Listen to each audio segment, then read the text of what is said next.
What is your fake it till you make it story? My name's Ryan from Askreddit Tells, and today we're going to be looking at that. But before we do, make sure to like, comment, and subscribe to keep the channel going. My not-so-great druggy brother-in-law used to lie and he'd say he had heavy equipment operator experience. He'd get the job and get fired within a day or two, but pick up something small. Did that 15 or 20 times and kept moving around until he learned enough to not get fired. I know how to drive bulldozer. Then what are you doing in my house in the bulldozer? I drove it here, didn't I? I do not, however, know how to steer bulldozer. Wait, before you call the cops, just show me how to make a left turn. This thread is fantastic. I worked bulldozers and scrapers in landfills for a few years. I started out running in the dump trucks and water trucks, then moved on to doing fuel fill and greasing at the end of the day. That familiarized me with the controls on the machines, which I had to move to fuel and grease. When an operator would not show up, better job elsewhere, passed out, DUI, can't make bail, etc., I would fill in. My main skill was my ability to pass a pee test. I could get so drunk on a Saturday night that I couldn't stand up, but I was good to go on Monday. If you smoked some marijuana on Friday night, you might not be able to get a job for the month. Similarly, I was applying for a job and got rejected lots of times, but I learned some common questions and words that was being asked. Eventually learned enough about those topics to present myself as the most brilliant person out there to do this job and got the job. After 4 weeks of training, I got pretty used to the concept and applied it to complete the work. It's just so messed up that companies would expect you to know everything about the job and then just train you for the job because apparently everything you know is wrong. That one is messed up. Hiring schemes. I taught a class on a specialty software program. I was learning the software myself and I was literally one class ahead of the people I was teaching. Your job is teaching the program and that's what you did. You took in the information and presented it in a way that other people could take in. Until that one snarky ass student who knows everything starts questioning you on things that are chapters away. The rest of the class will get to that soon. You are more than welcome to work ahead if you would like, but understand that all questions about future assignments should be held until the rest of the class gets to those assignments so we can all look at them together. Yes, that almost always works. Looks at that annoying student while intelligent, is also snarky, and acts as the class's clown all the time. Almost always. I had this file thing in elementary school where you had to put all your worksheets in a folder, and when my teacher would check it at the end of the year, well, I didn't do it and convinced her that I handed it in but she lost it. She said she'll get back to me and I'm still waiting. What's the chance that she saw through your BS but couldn't be bothered to deal with it? I mean, who the heck wants to mark a whole year's worth of worksheets right before the summer holidays? This is probably why a good number of fake it till you make it scenarios work. Some people see you through the facade but can't be bothered to deal with it because it would be too much trouble. Your sea is leaking, bro. I was desperate for a job several years back, so I wrote up this resume that was utter horse crap on a whim. Guaranteed some of it was legit, but a good 80% was me BSing. Amazingly enough, I got a call for an interview. By some miracle, they ended up hiring me, and I worked for the place for 7 years before something I was actually qualified for opened up at another workplace. The BS resume saved me from that ruin though, so I will always look back in that crazy situation fondly. What was the job you had for 7 years? It was a job as a programmer for this company that programs home automation touchscreens. To be honest, I would never have lasted at that job if it weren't for this guy that had been there for years and he really took me under his wing. So what's the pay like in your new field of studying fapping? Lol, nowadays, I'm an owner-operator. I run hazmat materials from Georgia to Miami. Edit. Wow, thanks for the gold. You went from programming to trucking? I got out of college with an advertising degree and I'm sitting in my truck now in Florida. Dispatch here. Get back to work. Your 30 was over 30 minutes ago. Now go deliver so I can take credit for your work. Broker here. Why didn't this deliver yesterday? Tire blew out. Yep, darndest thing. Fleet manager here. Gosh dang it, LOL. My entire professional career, I played with computers, growing up in so far as I knew how to turn one on, download a game, and play them very well. I knew next to nothing about building them or troubleshooting them, usually depending on my friends to help with my secondhand PC through a messy fit. Cut to me, fresh out of college with a waste of paper degree looking for a job. I get hired by an IT contractor, cause I knew a gal that knew a guy with the understanding I needed to know the basics. I didn't know anything. I made it up as I went along, Googling the living crap out of everything. That was 10 years ago. I'm a systems administrator now. Last weekend, I was at a wedding dance and they played The Get Up. No one knew the dance, including myself, but liquid encouragement kicked in and I led the entire wedding dance, 50 plus people, in a dance that I completely made up on the spot. Everyone was so impressed after that, I knew all of the moves, that I didn't tell anyone any different. Edit, thanks for the silver, my first. Cheers. I hope some of those people are teaching others your made-up dance. It's already in Fortnite. This is how I am with salsa dancing. I know the basic steps and I know how to spin, but nothing else. So I start making crap up as I get drunker and drunker. People always reverse it as an amazing skill and I'm just freestyling. And I'm too afraid to own up and tell them I don't actually know. My wife even thinks I'm good. Deep hole. Dancing is one of those things where if people think you look good, you're good. I'll take this one step farther. If you think you look good, people will think you look good. Most people aren't confident enough to just bust a move. I think dancing is one of those unique human ambitions where if you have the balls to do it, it's always good. Even a bad dancer is more fun to watch than staring at humans talk to each other at a wedding. My business started by me just saying, yes, I can do that. I can supply that for you. I had no idea they would be willing to hear me out. 5 years later, and I'm now supplying desks and office equipment to over 120 offices in London. You really can go far if you just say yes. I started at a big ol' multinational in retail as a college dropout. I started at the lowest rung of customer service in a store. Now retail has lots and lots of staff turnover, and a multinational has a crap ton of rules, or you'd expect them to have.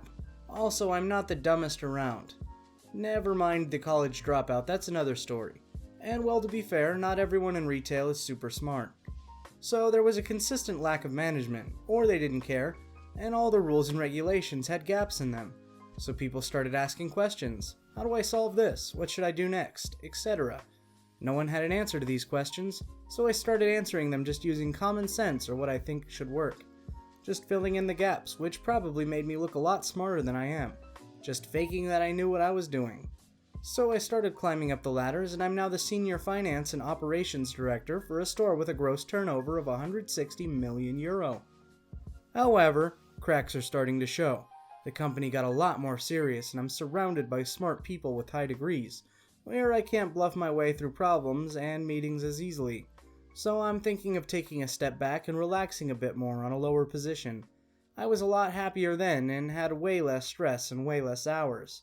Too long didn't read? Faking works until it doesn't.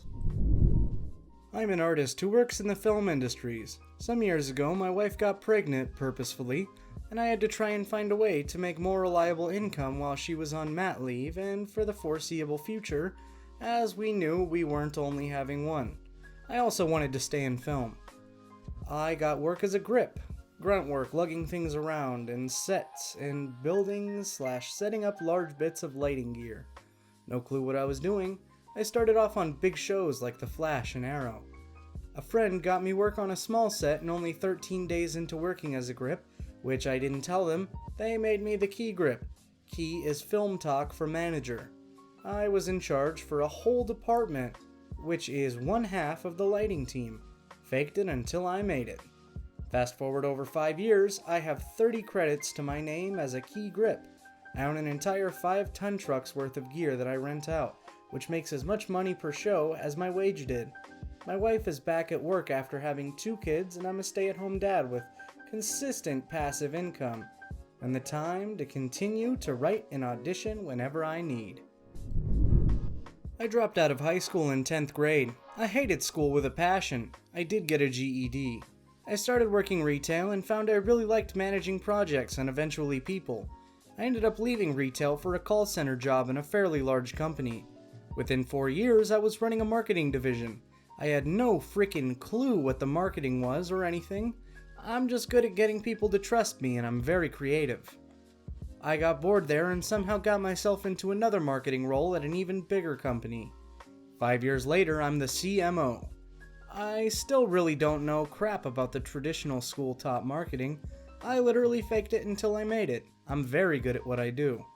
Judging by your story, you know exactly what marketing is. Social anxiety. I was always the quiet guy up until a few years ago.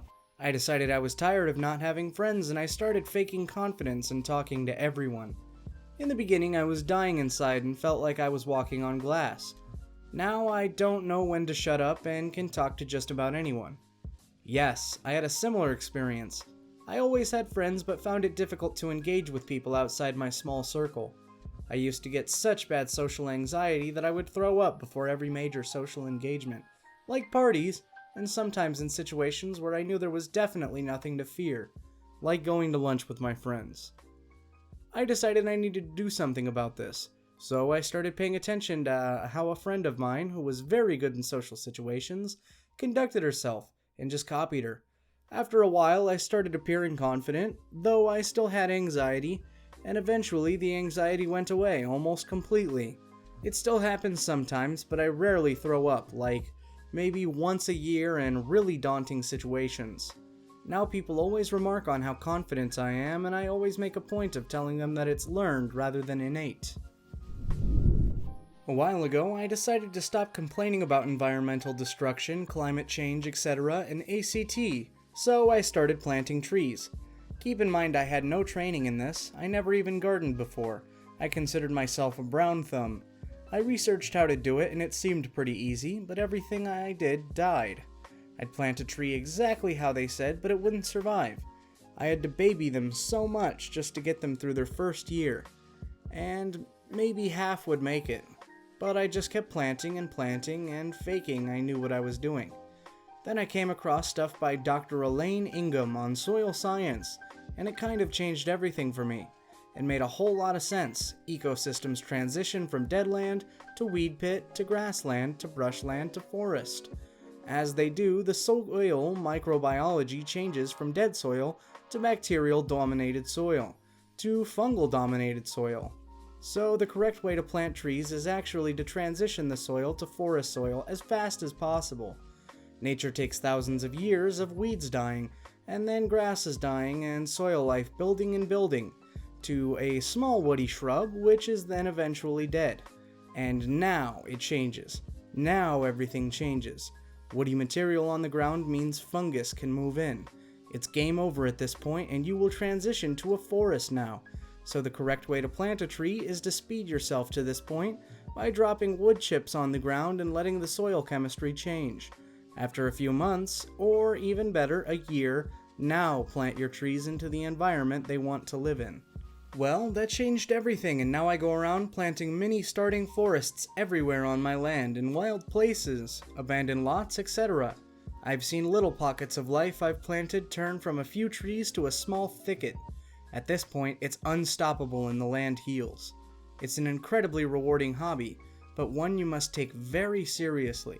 Anytime you plant something, you send a motion of wheels of change. So you must know what you're planting. For this reason, I stick to local native trees, shrubs, herbs, flowers, things that exist all around me. That's good for many reasons, the least of which isn't free genetic material, seeds, to make this hobby 100% free.